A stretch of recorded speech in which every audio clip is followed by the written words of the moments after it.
예수님께서 설교하신 여러 내용들이 복음서에 군데군데 많이 나와 있는데요.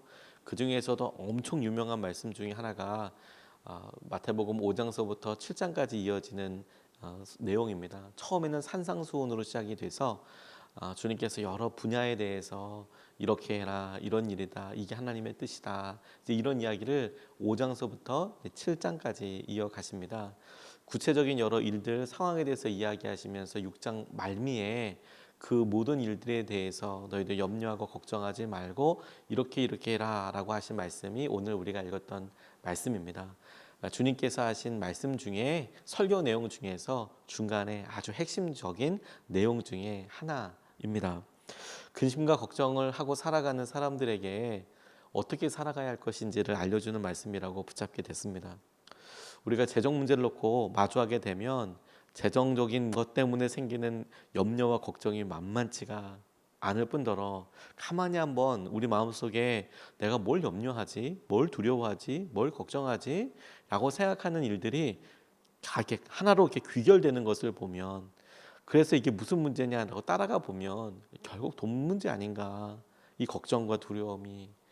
그래서 마음속에 이걸 어떻게 해결할 것인가, 그것도 결국에는 돈이 쓰면 되는데 재정 문제가 해결되면 될 텐데, 이렇게 아주 단순하게 결론 내리져질 일들이 의외로 있더라고요. 근데 주님께서 그런 염려와 걱정으로 살아가는 우리에게 삶의 지향점, 목표를 보여주세요. 어떻게 그것을 극복하며 살 수 있을지. 그런데 이 근심과 걱정의 특징은요, 가만히만 있어도 우리의 마음을 채운다는 겁니다. 일부러 결단하고 걱정하고 염려하는 사람은 없거든요. 그냥 자동으로 마음속에서 그게 오롯이 생각나고 걱정이 되고 염려가 돼요. 자, 그럴 때 우리의 삶을 어떻게 나아가야 될 것인가? 어떻게 하나님 주님께서 하시는 일들을 통해서 우리가 이런 상황들을 오늘 하루하루를 살아가게 될 것인가? 주님이 두 가지로 당부하신다고 오늘 적용하면서 함께 같이 말씀 묵상하고 싶습니다. 첫 번째로 우리 시선을 바꿔라. 우리의 시선과 우리가 바라보는 것을 바꿔라. 이렇게 이야기하신다고 저는 붙잡았습니다. 33절 말씀을 보니까 너희는 먼저 하나님의 나라와 하나님의 의를 구하여라. 그리하면 이 모든 것을 너희에게 더하여 주실 것이다. 너희에게 더하여 주실 것이다. 이렇게 말씀하고 계세요. 우리를 두렵게 하는 것을 아무리 주목하여 보아도 해결할 방법이 없을 때가 대부분이죠. 그러니까 염려와 걱정을 하는 거겠죠. 염려와 걱정을 해서 해결책이 생각났으면 그 일을 했겠죠. 그런데 대부분 염려하는 것이, 걱정하는 것이 해결책이 없다는 거, 그리고 피할 수도 없다는 거, 그래서 좌절하고 낙담하게 된다는 거. 이런 일이 반복되면 이런 마음이 학습이 되어 배워져요.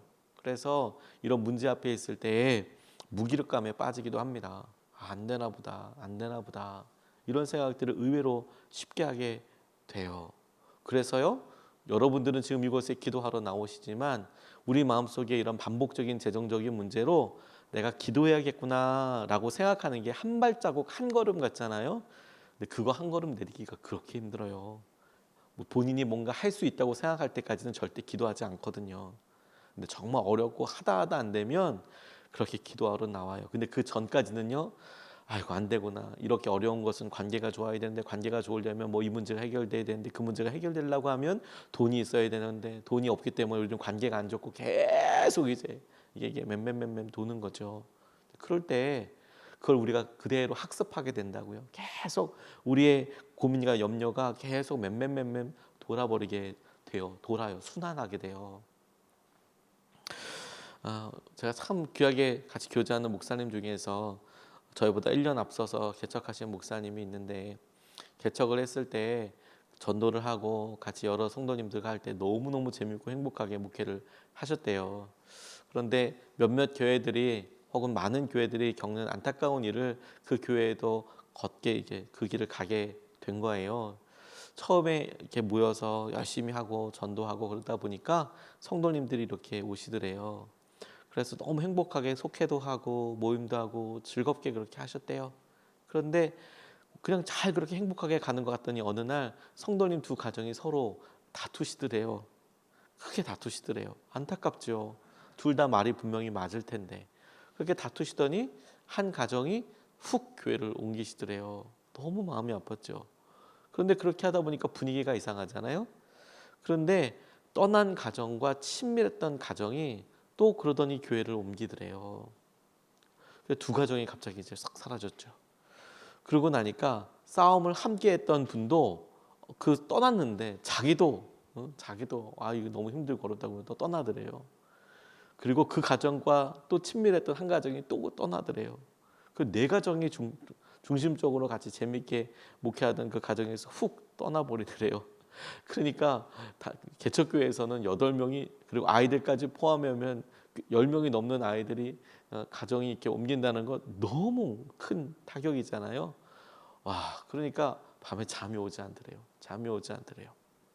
너무 힘들고 어려우니까 밤에 잠이 안 오니까요. 새벽 예배 들 때까지 잠이 안 오니까 자전거 타고 온 시내를 다 돌아다녔답니다. 수원, 동탄 이런 데를 막 밤에 차도 없으니까 막 이렇게 막 자전거 타고 돌아다니는 거죠. 그러다가 너무 힘들고 어려우면 버스 정류장은 24시간 불이 들어온대요. 거기서 멍하니 별 쳐다보다가 좀 추워지면 또 하고 딴 데 가다가 새벽 예배 때까지 그렇게 거의 잠을 못 자고 그렇게 지나면서 살았다 하더라고요. 근데 그분이 그렇게 어려움을 겪다가 이제 차근차근 이제 교회가 어려워지고 이사를 해야 되는 형편이 되고 그래서 이제 원래 하고 있었던 것에서 많이 이제 하게 되면서 너무 뻔하지 않습니까? 주님 찾아야지라고 그냥 뻔하게 우리가 이야기할 수 있는 그 단순한 결론에 이르기까지 그래 다시 주님 붙잡아야지 다시 주님께서 해결하셔야지 그럴 때까지 시간이 걸리더라는 거예요. 뿐만 아니라 어떻게 회복되느냐 또 보니까 바로 거기에 하나님의 은혜가 있으시더래요. 내가 이런 교회 목회를 그러면 어떻게 해야 되냐 어떻게 살아야 하냐 그래서 이분이 다른 성도들 몰래 택배도 뛰어보고 밤에 하는 택배도 해보고 막 그러다가 허리도 다치고 그것도 다 막으시는 것 같고 그래서 이렇게 멍하니 하늘 보고 있는데 하나님께서 기가 막히게 길을 여실 때 보니까 어려움 가운데도 주님 앞에 마른 기도 나오듯이 기도한 그것에 들으셔서 이사 가는 문제도 해결해 주시고 그리고 사택 문제도 해결해 주시고 차도 또 그럴 때 꼭 어려울 때는 한꺼번에 다 일이 터지잖아요. 차도 또 주님께서 바꿔주시고 아무것도 안 한 것 같다. 나는 마이너스만 되는 것 같다. 근데 그 상황에 가만 보니까 하나님께서 직접 공급해 주시고 만져주시고 책임져 주신 게 너무너무 많더래요. 그리고 이분이 나중에는 너무 힘든 그 상황들을 잘 정리해 놨는데 하나님께서 그것을 출판할 수 있는 기회도 주시더라는 거예요. 개척 5년 차입니다 라는 책을 직접 이제 출판하는 하나님께서 그렇게 사람들에게 이 마음과 이런 어려움들에 주님을 의지하고 주님을 바라보게 되는 데까지 걸렸던 그런 일들을 나누게 해주시는 거구나. 예수님 당시에 또 예수님의 이 설교를 들었던 사람들도 사실 인생에 대책이 별로 없었습니다. 로마가 당시에 속국 식민지였던 이스라엘을 엄청나게 수탈해 갔거든요. 그들의 원하는 세금만큼 걷기 위해서 무자비하게 가져갔습니다. 그런데 로마만 그런 게 아니고요. 그래도 의지할 바라고 유대의 지도자들이 있었거든요. 왕도 있었고 귀족도 있었어요. 그리고 종교 지도자들도 있었습니다. 대제사장도 다 있었거든요. 근데 그들도 각각 세금을 다 떼어갔어요. 그러니까 3중 세금을 걷어갔습니다. 로마에서 그다음에 이스라엘 나라에서 그리고 종교세까지도 다 가져갔어요. 그러니까 살 수 있는 방법이 없었습니다. 해결할 수 있는 방법이 없었어요. 어떻게 해도 해결할 수 있는 방법이 없는 사람들이 지금 예수님 앞에서 말씀을 듣고 있는 거예요. 근데 그들 가운데 예수님이 뭐라고 말씀하셨는지 아세요? 오늘 우리가 읽었잖아요. 먼저 그의 나라와 그의 의를 구해라. 이 말이 어떤 의미냐?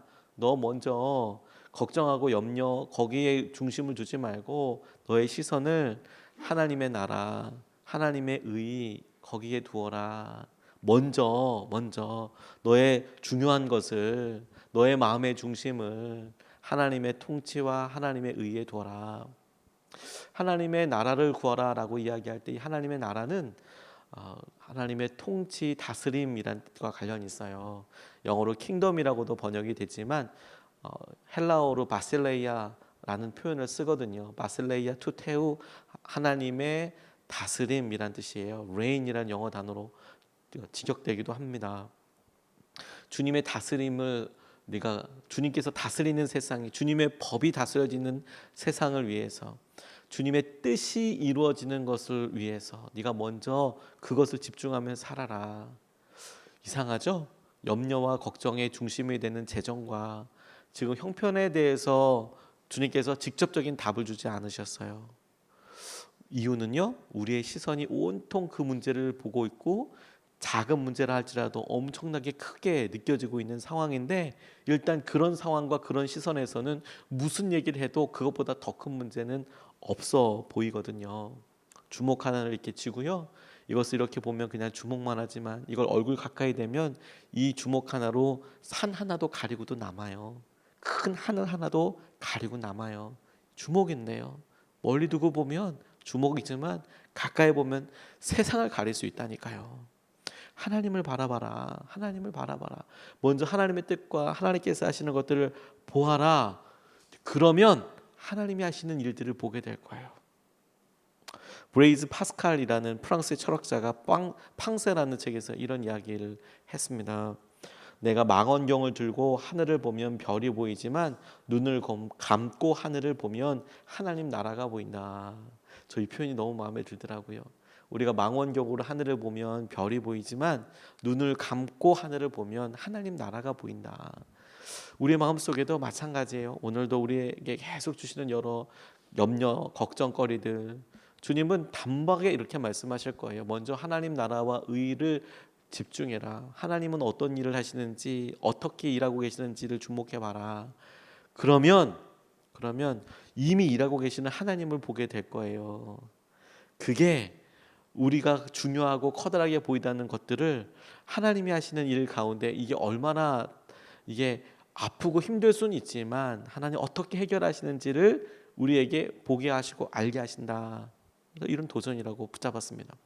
두 번째로 붙잡은 것은 나는 내 일을, 하나님은 하나님의 일을, 우리는 우리의 일을, 하나님은 하나님의 일을 하세요. 이게 얼마나 놀라운 일인지 아십니까? 34절 말씀을 보면 그러므로 내일 일을 걱정하지 말아라. 내일 걱정은 내일이 맡아서 할 것이다. 한날에 오늘의 괴로움은 그날에 겪는 것으로 족하다. 오늘 겪는 어려움들은 그냥 그날 있는 걸로 족하다. 내일 일을 염려하지 말아라. 이렇게 당부하시거든요. 내일 일을 내일 걱정하라는 뜻이 아니에요. 이 말을 가만히 꼼꼼히 읽어보고 그리고 헬라어로도 이렇게 읽어보면 오늘 근심이 있는데 걱정이 있는데 내일 그 일을 겪게 되고 어려움이 있을 수 있잖아요. 그걸 내일 걱정하라는 얘기가 아니에요. 내일 일을 내일이 걱정하게 하라라는 의미예요. 여기서 말하는 내일은 투모로우입니다. 투모로우 내일의 일들은 내일이 걱정하게 해. 내일은 사람이 아닙니다. 투모로우는 사람이 아니죠. 내일은 내일이 담당하도록 해라. 그러니까 너는 걱정하지 말고 그냥 그 일은 그 일대로 그냥 흘러가도록 냅둬라. 내일은 내일이 맡아서 하도록 그렇게 해라. 너는 오늘의 괴로움은 오늘로 충분하다라는 말씀이 저는 이렇게 읽혀지더라고요. 아, 오늘 내게 있는 이런 한계들, 어려움들로 오늘 내가 충분히 열심히 최선을 다해서 살아가는 것으로 충분한 거구나. 내일 일은 내일이 걱정할 거니까 나는 하루하루 그렇게 오늘만 붙잡고 나아가면 되는 거구나. 하루하루 맡겨진 일에 최선을 다하면 주님께서 우리를 일으키시고 보살피세요. 그게 귀한 거죠. 우리가 하나님의 일을 주목할 때 하나님께서 우리의 일을 챙기시거든요. 그러니까 그렇게 우리에게 주어진 일을 하루씩 해가다 보면 하나님이 하시는 일을 보게 돼요. 하나님께서 가만히 계시지 않습니다.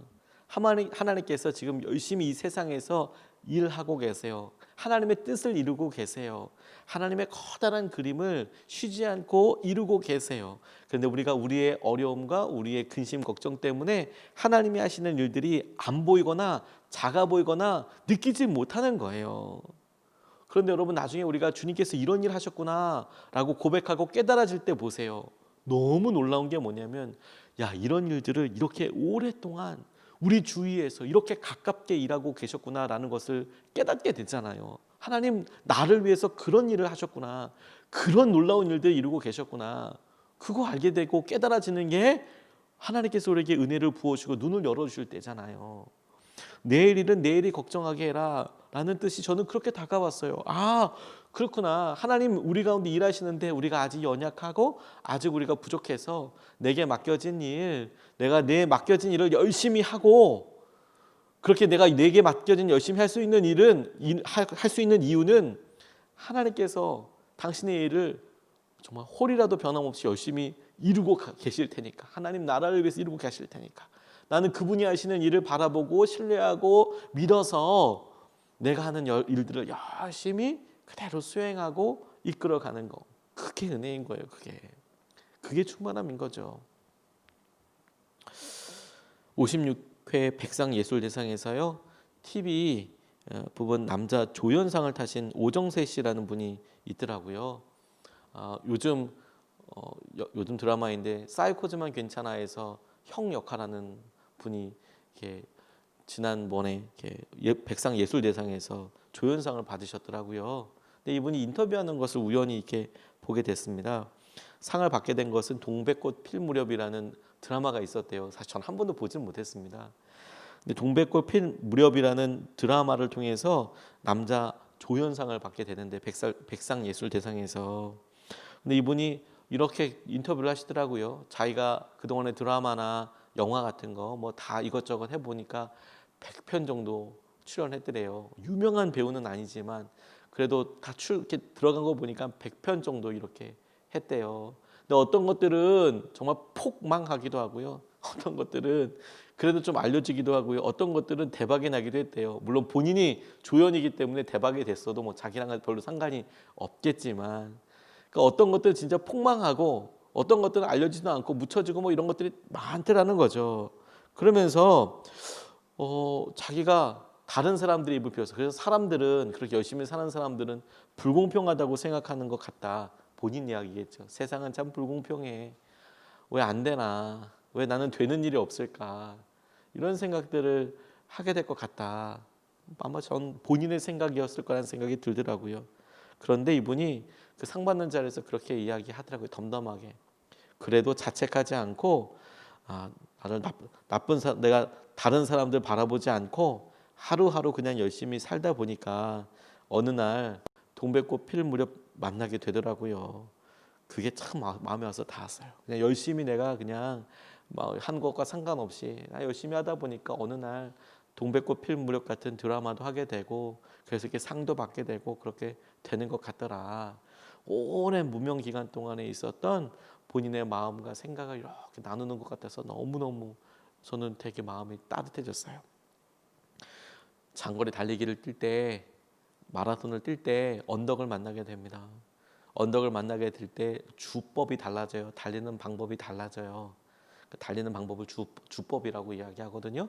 평소 때는 쭉쭉쭉쭉 이제 멀리 바라보고 뛰는데요. 언덕을 맞이하게 되면 주법이 어떻게 바뀌냐면 앞에 사람과 바로 앞에 땅을 보고 뛰어요. 이렇게 하늘 보고 뛰지 않습니다. 평지에서는 멀리 보고 뛰는데요. 그래서 가급적이면 보폭을 말리해서 쭉쭉쭉 나아가는데 언덕을 뛸 때는 그렇게 뛰면 죽습니다.